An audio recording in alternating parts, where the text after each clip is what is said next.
तकबीर में कलमा में नमाज़ू में अज़ामी आईना में इलाही से मिला नाम मोहम्मद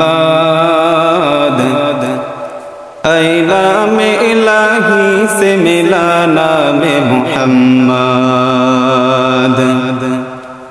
फरमाते हैं आदम को मुझे खुल्द तुरीबी फरमाते हैं आदम को मुझे खुल्द तुरी रे लिखा हुआ तो बाबे मिला नाम मोहम्मद लिखा हुआ तो बाबे मिला नाम मोहम्मद। है नीम महबूबे मतलब का इशारा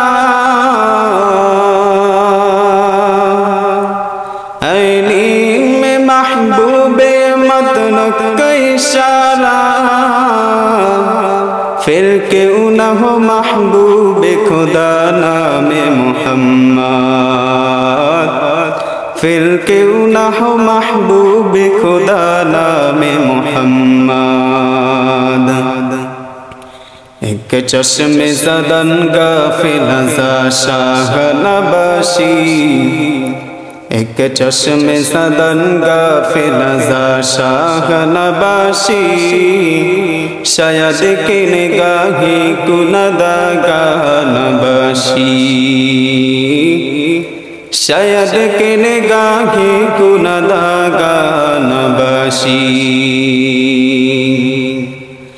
उल्फत में बराबर के वफा हो के जफा हो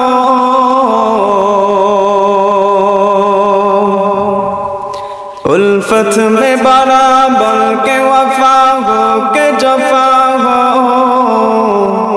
हर चीज में लज्जत है अगर दिल में मज़ा हो हर चीज में लज्जत है अगर दिल में मज़ा हो। इमामुल अव्वलीन अल आखिरीन मस्जिदे उर्शद हमारा ज़मीन सय्यदुल कौनैन खत्मुल मुरसलीन आखिरा मुदबूद फखरुल अव्वलीन। ओ আমার উম্মতেরা তোমরা যদি নামাজ পড়ো আল্লাহ তাআলা তোমাদেরকে 5টা উপহার দান করবেন। তার মধ্যে আল্লাহ তাআলা সর্বপ্রথম তোমাদেরকে যে উপহারটা দান করবেন সেই উপহারটা আল্লাহ তাআলা দুনিয়ার মধ্যেই তোমাদেরকে দান করবেন। সেই উপহারটা কি? রাসূল আকরাম সাল্লাল্লাহু আলাইহি ওয়াসাল্লাম বলেন আমার কোন উম্মত যদি হোক সে নারী অথবা পুরুষ হোক সে বৃদ্ধ অথবা যুবক কোন আমার উম্মতরা কেউ যদি এক রাকাত নামাজ পড়ে তার যদি 5 ওয়াক্ত নামাজ পড়ে আল্লাহ তাআলা তাদেরকে সর্বপ্রথম যে উপহারটা দান করবেন সেই উপহারটা হলো তার রিজিকের জন্য রিজিকের সমস্ত ব্যবস্থা আল্লাহ তাআলা করে দিবেন। কোন বান্দা যদি রিজিকের অভাব থাকে রাসূল বলেন তুমি নামাজে দাঁড়িয়ে যাও তুমি 5 ওয়াক্ত নামাজ পড়ো আল্লাহ তাআলা তোমার রিজিকের ব্যবস্থা করে দিবেন। তোমার যদি কোন রকমের সমস্যা থাকে তুমি রিজিক নামাজে দাঁড়িয়ে যাও আল্লাহ তাআলা তোমার সমস্ত ধরনের সমস্যা দূর করে দিবেন। আল্লাহর এক বান্দা গরীব নামাজে দাঁড়ানোর জন্য নামাজ পড়ার জন্য আযান হয়ে গেছে মুয়াজ্জিন সাহেব যখন হাইয়া আলাস সালাহ হাইয়া আলাল ফালাহ বলে ডাক দিবেন আল্লাহর বান্দা গরীব তার অন্তরের মধ্যে জ্বালা শুরু হয়ে গেছে কখন সে সেই মসজিদে চলে যাবে এবং মসজিদে গিয়ে আল্লাহ তাআলার কুদরতি কদমে একবার সিজদা করবে। এই জন্য বান্দার অন্তরটা বেকুল। অথচ এইদিকে একটা ঘটনা হয়ে গেল তার স্ত্রী বলতেছে স্বামী আপনি যদি এখন মসজিদে যান আপনি একদিকে আপনি আমাদের গমগুলোকে সেই গম ভাঙানোর মেশিন সেই কলখানায় রেখে আসছেন এখন যদি আপনি মসজিদে যান তাহলে আর 3-4 দিনে সেই দোকান খুলবে না তাহলে আপনি কিভাবে এই আমাদের সেই আটার বস্তা কানবেন? এই 3-4টা দিন তো আমাদেরকে উপহাসে কাটাইতে হইবে অনাহারে কাটাইতে হইবে। অতএব আপনি এখন যদি মসজিদে যান তাহলে আমরা আর 3-4টা দিন অনাহারে আমাদেরকে কাটাইতে হইবে। অতএব আপনি নামাজ না পড়ে এখন একটু যান সেই দোকানে গিয়ে সেই মালকয়টা নিয়ে আসেন সেই গমের বস্তাটা নিয়ে আসেন আটার বস্তাটা নিয়ে আসেন। সন্তান কি খাবে? সন্তানদেরকে খাওয়ানোর জন্য হলেও, আমাদেরকে অনাহার থেকে বাঁচানোর জন্য হলেও আপনি এখন সেই দোকানে যান। কিন্তু না বান্দা, আল্লাহ তাআলার যখন ডাক পড়ে গেছে, বান্দা তো আর বসে থাকতে পারে না। আল্লাহ সেই জ্বালা তার অন্তরের মধ্যে শুরু হয়ে গেছে। সেই স্ত্রীকে বলতেছে, আল্লাহ তাআলার উপরে তাওয়াক্কুল করে আমি মালিকের দিকে ছুটলাম, আল্লাহ তাআলা যা ভালো মনে করবেন সেটাই করবেন। আল্লাহর বান্দা গরীব রাস্তা দিয়ে আস্তে আস্তে মসজিদের দিকে আগাইতেছেন। হঠাৎ তার একজন পাশের বাসার লোক সে ডাক দিয়া বলতেছেন, ও ভাই, আপনার জমিনের পাশে আমার জমিন, আপনি যে আপনার জমিনের মধ্যে ফসল ফলাইতেছেন, অথচ সেই জমিনের মধ্যে পানি নাই। আমার জমিনে পানির ব্যবস্থা করা হইতেছে, পাশ থেকে এক ব্যক্তি সে সেচের মাধ্যমে পানি আসতেছে। অতএব আপনি এখন যদি মসজিদে যান তাহলে আপনার খেতে আর পানি যাবে না, আপনার ফসলগুলো নষ্ট হয়ে যাবে। অতএব আপনি চলে যান, এখন সেই খেতে চলে যান, জমিতে চলে যান, সেখানে গিয়ে আপনার সেই ফসলের জমির আইলটাকে কেটে দেন, আপনার ফসলের জমির মধ্যেও পানি চলে যাবে। আর যদি আপনি না যান, আপনি যদি আইল কাটিয়া না দেন, আপনার জমির ফসলের মধ্যে কোনো পানি যাবে না, আর আপনার ফসলগুলো সব একেবারে নষ্ট হয়ে যাবে। আল্লাহর বান্দা গরীব যখন এই কথার দিকে খেয়াল গেল, যখন ওই ব্যক্তির থেকে এই কথাগুলো শুনলো, তার অন্তরের মধ্যে একবার এই চিন্তা আসলো যে কি না কি হয়ে যায়। কিন্তু তারপর আল্লাহর বান্দার মধ্যে, অন্তরের মধ্যে তো জানা কখন সে মসজিদে গিয়ে আল্লাহ তাআলার কুদরতি কদমে একটা সিজদা করবে। আল্লাহর বান্দা তো পাগল পারা হয়ে গেছে, কখন গিয়া মালিকের দরবারে, মালিকের কুদরতি কদমে একটা সিজদা করবে। আল্লাহর বান্দা আল্লাহ তাআলাকে ডাক দিয়া বলেন, ও দয়ার মালিক, আমার যত হাজত, আমার যত প্রয়োজন আপনি পূরণ করে দেন। আমি চললাম, আমি ছুটলাম, আমি চললাম আপনার কুদরতি কদমে সিজদা দেওয়ার জন্য। বান্দা সেটাকে উপেক্ষা করে সামনের দিকে আগাইতেছে, সামনের দিকে আগাইতেছে। মসজিদের যত নিকটবর্তী যায়, এক ব্যক্তি ডাক দিয়া বলতেছেন, ও ভাই, আপনার যে একটা গরু ছিল, যেই গরুর দুধের মাধ্যমে আপনার সংসার চলতো, ওই গাভীটাকে আমি দেখছি, সে ওই গাভীটা খেত থেকে, জমি থেকে পালাইয়া তারপর গিয়া জঙ্গলের মধ্যে চলিয়া গেছে। অথচ সেই জঙ্গলের মধ্যে বাঘ সিংহ হিংস্র পশুর অভাব নাই। আপনি যদি এখন গিয়ে সেই গরুকে খেদাইয়া না আনেন, আপনার সেই পোষা গরুকে খেদাইয়া না আনেন, যদি সেটাকে নিয়ে না আসেন, তাহলে মনে হয় সেই গাভীটাকে, গরুটাকে ওই হিংস্র প্রাণী খেয়ে ফেলবে। তিনটা বিপদ নিয়ে আল্লাহর বান্দা সামনের দিকে আগাইতেছে, আর আল্লাহ তাআলার কাছে দোয়া করতেছে, ও দয়ার মালিক, বিপদের মালিক আপনি, আর সুখে শান্তিতে রাখার মালিক আপনি। আপনি যদি সুখে শান্তিতে রাখেন তাহলে কেউ আমাকে বিপদ দিতে পারবে না, আর আপনি যদি আমাকে বিপদ দান করেন কেউ আমাকে অশান্তিতে ফেলতে পারবে না। আল্লাহর বান্দা আল্লাহর উপরে পূর্ণ তাওয়াক্কুল করে চলে গেছে। আল্লাহর বান্দা যখন আল্লাহর উপর পূর্ণ তাওয়াক্কুল করলেন, আল্লাহ তাআলার বাণী অনুযায়ী, ওয়া মান ইয়াতাওয়াক্কাল আলাল্লাহি ফাহুয়া হাসবুহ, আল্লাহ তাআলা বলেন যে বান্দা আমার উপরে তাওয়াক্কুল করে, আমি আল্লাহ তাআলা তার জন্য যথেষ্ট হয়ে যাই। অতএব ওই বান্দা আমার উপর তাওয়াক্কুল করছে,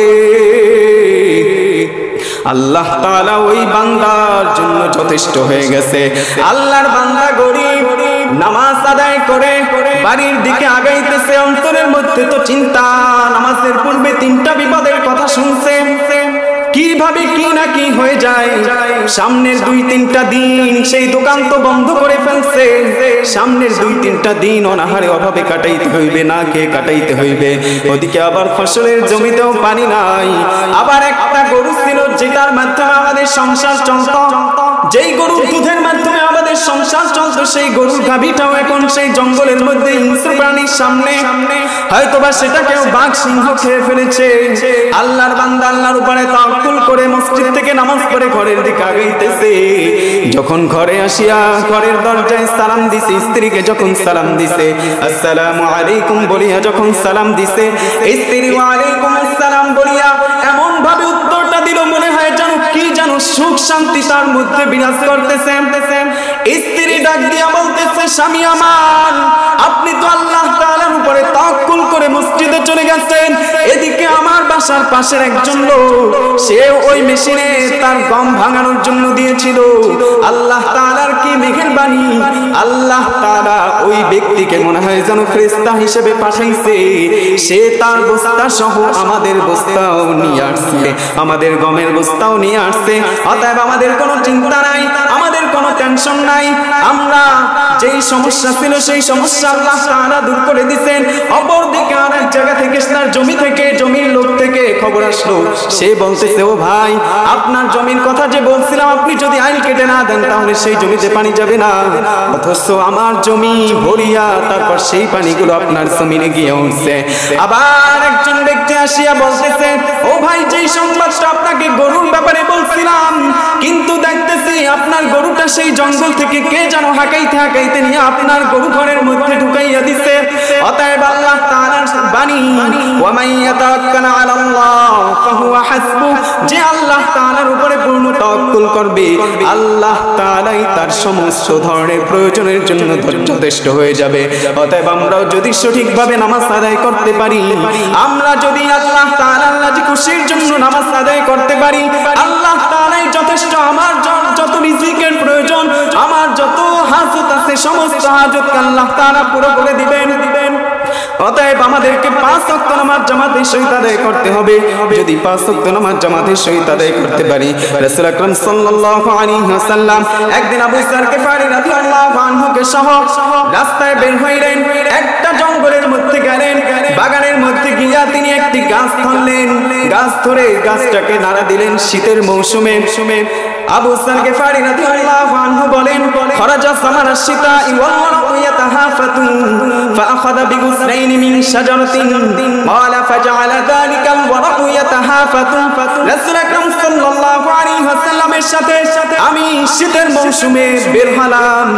একটা জঙ্গলের মধ্যে গিয়ে রাসূল একটা ডাল ধরে নাড়া দিলেন, সাথে সাথে ওই ডালের সমস্ত পাতাগুলো ঝরে গেল। ক্বালা ইয়া আবা যাররিন কুলতু লাব্বাইকা ইয়া রাসূলুল্লাহ। রাসূল আমাকে ডাক দিলেন, হে আবু যর গিফারী। আমি বললাম, লাব্বাইকা ইয়া রাসূলুল্লাহ, আমি উপস্থিত। রাসূল সাল্লাল্লাহু আলাইহি ওয়াসাল্লাম বলেন, ইন্নাল আবদাল মুসলিমা ইউসাল্লি সালাতা ইউরিদু বিহা ওয়াজহাল্লাহ ইয়াতাহাফাতু আনহু যুনুবুহু কামা ইয়াতাহাফাতু হাযাল ওয়ারাকু আন হাযিহিশ শাজারা। রাসূল আকরাম সাল্লাল্লাহু আলাইহি ওয়াসাল্লাম বলেন, আবু যর, আমার যত উম্মত আসবে কিয়ামত পর্যন্ত সমস্ত উম্মতদেরকে তুমি জানাইয়া দাও, আমার সকল উম্মত হোক নারী অথবা পুরুষ, অথবা হোক বৃদ্ধ অথবা যুবক, যেই হোক না কেন, যাদের উপর নামাজ ফরজ হয়েছে, এমন যেই ব্যক্তি হোক না কেন, আমার উম্মতের মধ্য থেকে যে ব্যক্তি আল্লাহ তাআলার জন্য রাজি খুশির জন্য 5 ওয়াক্ত নামাজ আদায় করবে, ইউরিদু বিহা ওয়াজহাল্লাহ, ইউরিদু বিহা ওয়াজহাল্লাহ, যে আল্লাহ তাআলাকে দেখানোর জন্য, আল্লাহ তাআলার রাজি খুশির জন্য 5 ওয়াক্ত নামাজ আদায় করবে, তাদের ব্যাপারে রাসূল ঘোষণা দিতেছেন, ইয়াতাহাফাতু আনহু যুনুবুহু, আল্লাহ তাআলা এই নামাজের বদৌলতে তার জীবনের সমস্ত গুনাহকে maaf করে দিবেন। কামা ইয়াতাহাফাতু হাযাল ওয়ারাকু আন হাযিহিশ শাজারা, যেইভাবে এই শীতের মৌসুমে গাছের ডাল থেকে সমস্ত পাতাগুলো ছড়িয়ে ছড়িয়ে পড়িয়া গেছে। অতএব আমরা যদি সঠিকভাবে নামাজ আদায় করতে পারি, ফজরের আযান যখন হয়ে যায়, মুয়াজ্জিন সাহেব যখন হাইয়া আলাস সালাহ হাইয়া আলাল ফালাহ বলিয়া ডাক দেয়, আমরা যদি সাথে সাথে মসজিদে চলে আসতে পারি, ফজরের নামাজ জামাতের সহিত আদায় করিয়া তারপর আবার দুনিয়ার কাছে যদি ব্যস্ত হয়ে যাই, আবার যোহরের নামাজের সময় যদি আবার অল্প সময়ের জন্য আসিয়া নামাজটা পড়িয়া নেই, রাসূল বলেন, এই ফজর থেকে যোহর পর্যন্ত যত গুনাহ করলা, এই নামাজের বদৌলতে আল্লাহ তাআলা তোমার সমস্ত গুনাহকে maaf করে দিবেন। তুমি যদি আবার যোহরের নামাজ আদায় করো, আবার যদি যোহর থেকে আসর পর্যন্ত দুনিয়ার কাছে ব্যস্ত থাকো, তার মধ্যে তোমার যদি কোনো ভুল ত্রুটি হয়ে যায়, এই যোহর থেকে আসর পর্যন্ত, এই যোহর এবং আসরের নামাজের মাঝখানে যেই সময়টা আছে, এই নামাজের বদৌলতে আল্লাহ তাআলা তোমার এই গুনাহগুলোকে maaf করে দিবেন।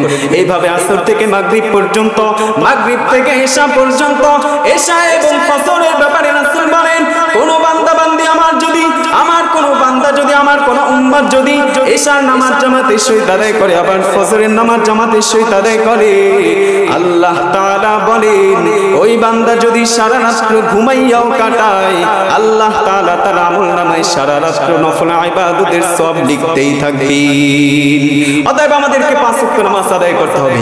যদি আমরা 5 ওয়াক্ত নামাজ যথাসময়ে জামাতের সহিত আদায় করতে পারি, আমার যত ব্যস্ততা আছে, দুনিয়ার যত ব্যস্ততা আছে, সমস্ত ব্যস্ততাগুলোকে রেখে, সমস্ত কাজগুলোকে করে ফাঁকে মাত্র 24 ঘন্টার মধ্যে 1.5 ঘন্টা যদি আমরা আল্লাহ তাআলার জন্য ব্যয় করতে পারি, আল্লাহ তাআলা আমার 24 ঘন্টার মধ্যে যদি কোনো ভুল হয়েও যায়, যদি কোনো গুনাহের কাজ হয়েও যায়, এই 1.5 ঘন্টার ইবাদতের মাধ্যমে আল্লাহ তাআলা সমস্ত গুনাহগুলোকে মাফ করে দিবেন। আল্লাহ তাআলা আমাদেরকে 5 ওয়াক্ত নামাজ জামাতের সহিত আদায় করার তৌফিক দান করুন।